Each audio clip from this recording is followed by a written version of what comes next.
Chapter 10. Another Grandmother. There was much expectation and preparation about the house on the following evening, and it was easy to see that the lady who was coming was one whose opinion was highly thought of and for whom everybody had a great respect. Tinete had a new white cap on her head. Sebastian collected all the footstools he could find and placed them in convenient spots, so that the lady might find one ready to her feet whenever she chose to sit. Fräulein Rottenmeier went about surveying everything very upright and dignified, as if to show that though a rival power was expected, her own authority was not to be extinguished.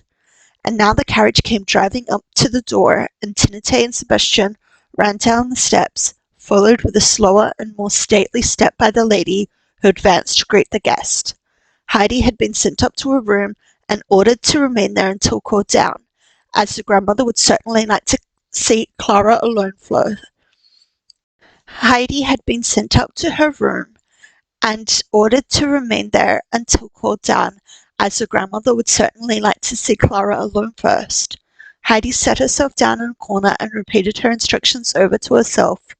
She had not to wait long before Tinete put her head in and said abruptly, "Go downstairs into the study." Heidi had not dared to ask Fräulein Rottenmeier again how she was to address the grandmother. She thought the lady had perhaps made a mistake, for she had never heard anyone called by other than their right name. As she opened the study door, she heard a kind voice say, "Ah, here comes the child. Come along in and let me have a good look at you." Heidi walked up to her and said very distinctly in her clear voice, "Good evening," and then, wishing to follow her instructions, called her what would be in English Mrs. Madam. "Well," said the grandmother, laughing, "is that how they address people in your home on the mountain?" "No," replied Heidi gravely. "I never knew anyone with that name before." "Nor I either," laughed the grandmother again, as she patted Heidi's cheek. "Never mind. When I am with the children I am always grandmamma. You won't forget that name, will you?" "No, no," Heidi assured her. "I often used to say it at home." "I understand," said the grandmother, with a cheerful little nod of the head. Then she looked more closely at Heidi, giving another nod from time to time, and the child looked back at her with steady, serious eyes, for there was something kind and warm-hearted about this newcomer that pleased Heidi, and indeed everything to do with the grandmother attracted her, so that she could not turn her eyes away. She had such beautiful white hair, and two long lace ends hung down from the cap on her head and waved gently about her face every time she moved, as if a soft breeze were blowing round her, which gave Heidi a peculiar feeling of pleasure. "And what is your name, child?" the grandmother now asked. "I am always called Heidi, but as I am now to be called Adelaide, I will try and take care." Heidi stopped short, for she felt a little guilty. She had not yet grown accustomed to this name. She continued not to respond when Fräulein Rottenmeier suddenly addressed her by it, and the lady was at this moment entering the room. "Frau Sussman will no doubt agree with me," she interrupted, "that it is necessary to choose a name that could be pronounced easily, if only for the sake of the servants." "My worthy Rottenmeier," replied Frau Sussman, "if a person is called Heidi, and has grown accustomed to that name, I call her by the same, and so let it be." Fräulein Rottenmeier was always very much annoyed that the old lady continued to address her by the surname only, but it was no use minding, for the grandmother always went her own way, so there was no help for it. Moreover, the grandmother was a keen old lady, and had all her 5 wits about her, and she knew what was going on in the house as soon as she entered it. When on the following day Clara lay down as usual on her couch after dinner, the grandmother sat down beside her for a few minutes and closed her eyes, and then she got up again as lively as ever and trotted off into the dining room. No one was there. "She is asleep, I suppose," she said to herself, and then going up to Fräulein Rottenmeier's room, she gave a loud knock at the door. She waited a few minutes, and then Fräulein Rottenmeier opened the door and drew back in surprise at the unexpected visit. "Where is the child, and what is she doing at this time? That is why I came to visit," said Frau Sussman. "She is sitting in her room, where she could well employ herself if she had the least idea of making herself useful, but she have no idea, Frau Sussman, of out-of-the-way things this child imagines and does, things which I could hardly repeat in good society. I should do the same if I had to sit in there like that child, I can tell you. I doubt if you would then like to repeat what I did in good society. Go and fetch the child and bring her to my room. I have some pretty books with me that I should like to give her. That is just the misfortune, said Fräulein Rottenmeier with a despairing gesture. What use are books to her? She has not been able to learn her ABC even, all the long time she has been here. It is quite impossible to get the least idea of it into her head, and that tutor himself will tell you, if he had not the patience of an angel, he would have given up teaching her long ago. That is very strange, said Frau Sesselmann. She does not look to me like a child who would be unable to learn her alphabet. However, bring her now to me. She can at least amuse herself with the pictures in the books. Fräulein Rottenmeier was prepared with some further remarks, but the grandmother had turned away and gone quickly towards her own room. She was surprised at what she had been told about Heidi's incapacity for learning, and determined to find out more concerning this matter, not by inquiries from the tutor, however. Although she esteemed him highly for his uprightness of character, she had always a friendly greeting for him, but always avoided being drawn into conversation with him, for she found his style of talk somewhat wearisome. Heidi now appeared and gazed with open-eyed delight and wonder at the beautiful coloured pictures in the books which her grandmother gave her to look at. All of a sudden, as the latter turned over one of the pages to a fresh picture, the child gave a cry.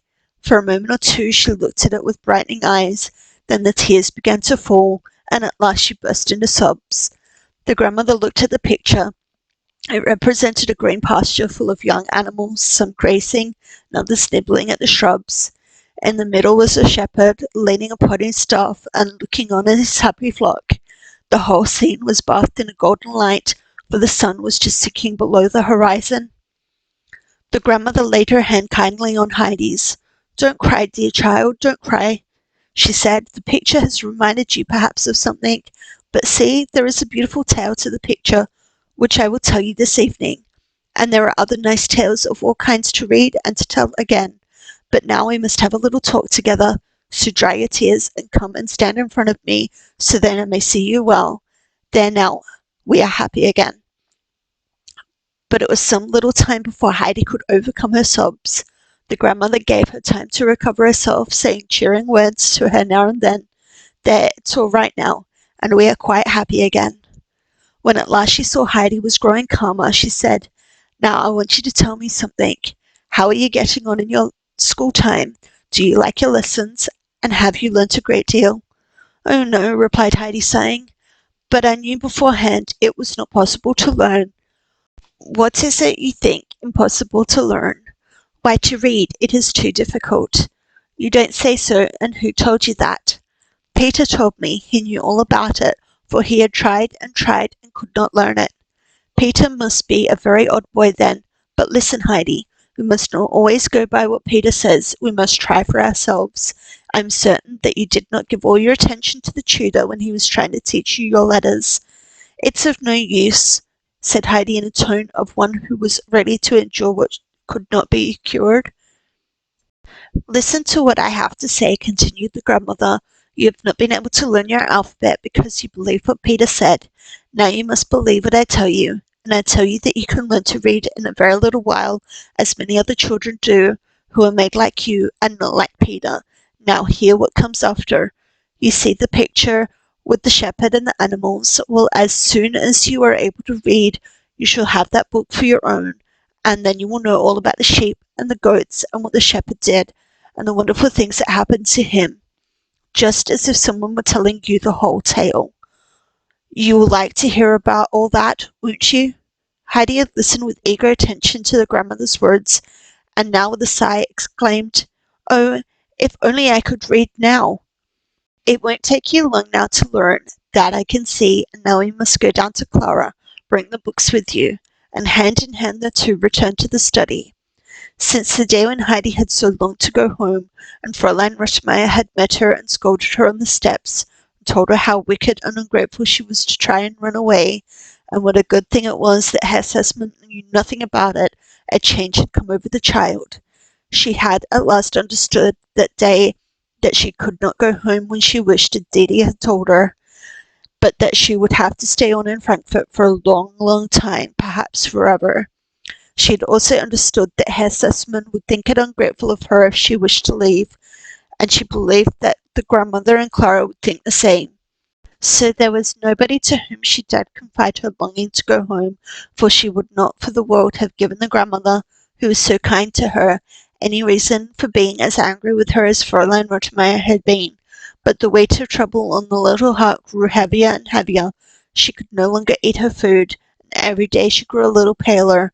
She lay awake for long hours at night, for as soon as she was alone and everything was still around her, the picture of the mountain, with its sunshine and flowers, rose vividly before her eyes, and when at last she fell asleep, it was to dream of the rocks and the snowfield turning crimson in the evening light, and waking in the morning, she would think herself back at the hut and prepared to run joyfully out into the sun.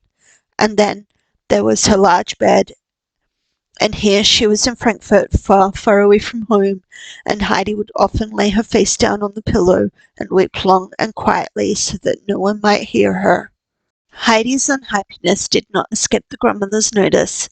She let some days go by to see if the child grew brighter and lost her downcast appearance, but as matters did not mend, and she saw that many mornings Heidi had evidently been crying before she came downstairs, she took her again into her room one day, and drawing the child to her, said, "Now tell me, Heidi, what is the matter? Are you in trouble?" But Heidi, afraid if she told the truth that the grandmother would think her ungrateful, and would then leave off being so kind to her, answered, "Can't tell you." "Well, could you tell Clara about it?" "Oh no, I cannot tell anyone," said Heidi in so positive a tone, and with a look of such trouble on her face, that the grandmother felt full of pity for the child. "Then, dear child, let me tell you what to do. You know that when we are in great trouble, and cannot speak about it to anybody, we must turn to God and pray Him to help, for He can deliver us from every care that oppresses us. You understand that, do you not?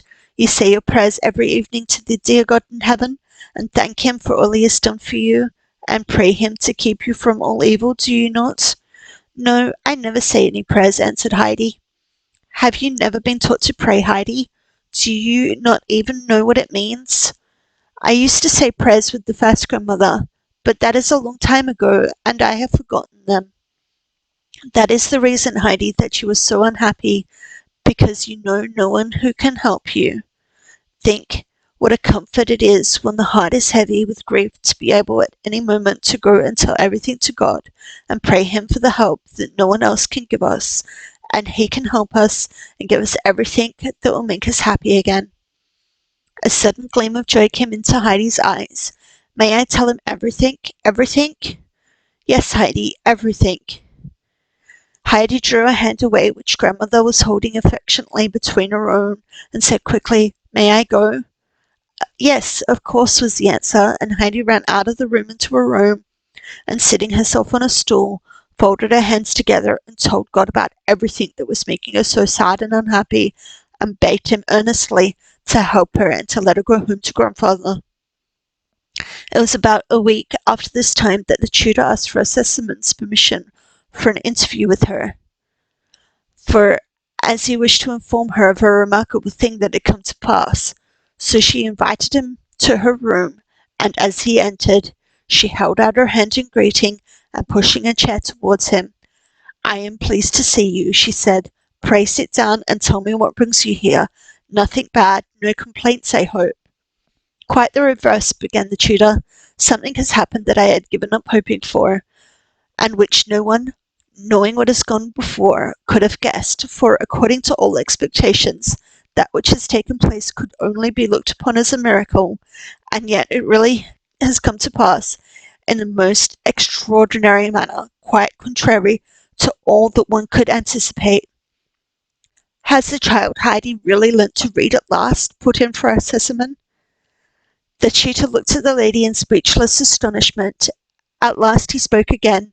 "It is indeed truly marvellous, not only because she never seemed to be able to learn her ABC even after all my full explanation, and after spending unusual pains upon her, but because now she has learnt it so rapidly, just after I made up my mind to make no further attempts at the impossible, but to put the letters as they were before her without any dissertation on their origin and meaning.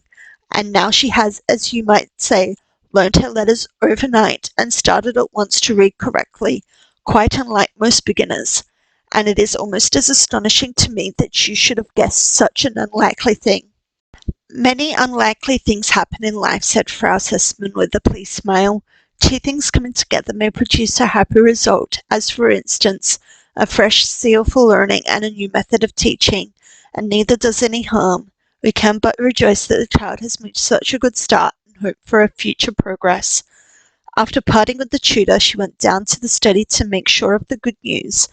There, sure enough, was Heidi, sitting beside Clara and reading aloud to her, evidently herself very much surprised and growing more and more delighted with the new world that was now open to her as the black letters grew alive and turned into men and things and exciting stories.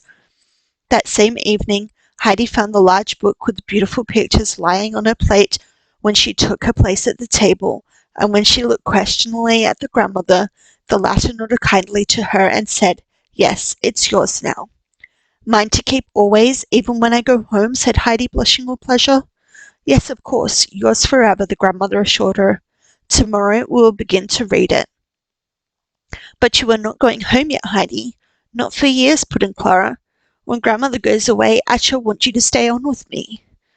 When Heidi went to her room that night, she had another look at her book before going to bed, and from that day forth her chief pleasure was to read the tales which belonged to the beautiful pictures over and over, as the grandmother said, as they were sitting together in the evening. "Now Heidi will read aloud to us." Heidi was delighted, for reading was no trouble to her now, and when she read the tales aloud the scenes seemed to grow more beautiful and distinct, and then grandmother would explain and tell her more about them still. Still, the picture she liked best was the one of the shepherd leaning on his staff with his flock around him in the midst of the green pasture, for he was now at home and happy, following his father's sheep and goats. Then came the picture where he seemed far away from his father's house, obliged to look after the swine, and he had grown pale and thin from the husks, which were all he had to eat. Even the sun seemed here to be less bright, and everything looked grey and misty. But there was the third picture still to this tale. Here was the old father, with outstretched arms, running to meet and embrace his returning and repentant son, who was advancing timidly, worn out, emaciated, and clad in a ragged coat. That was Heidi's favourite tale, which she read over and over again aloud and to herself, and she was never tired of hearing the grandmother explain it to her and Clara.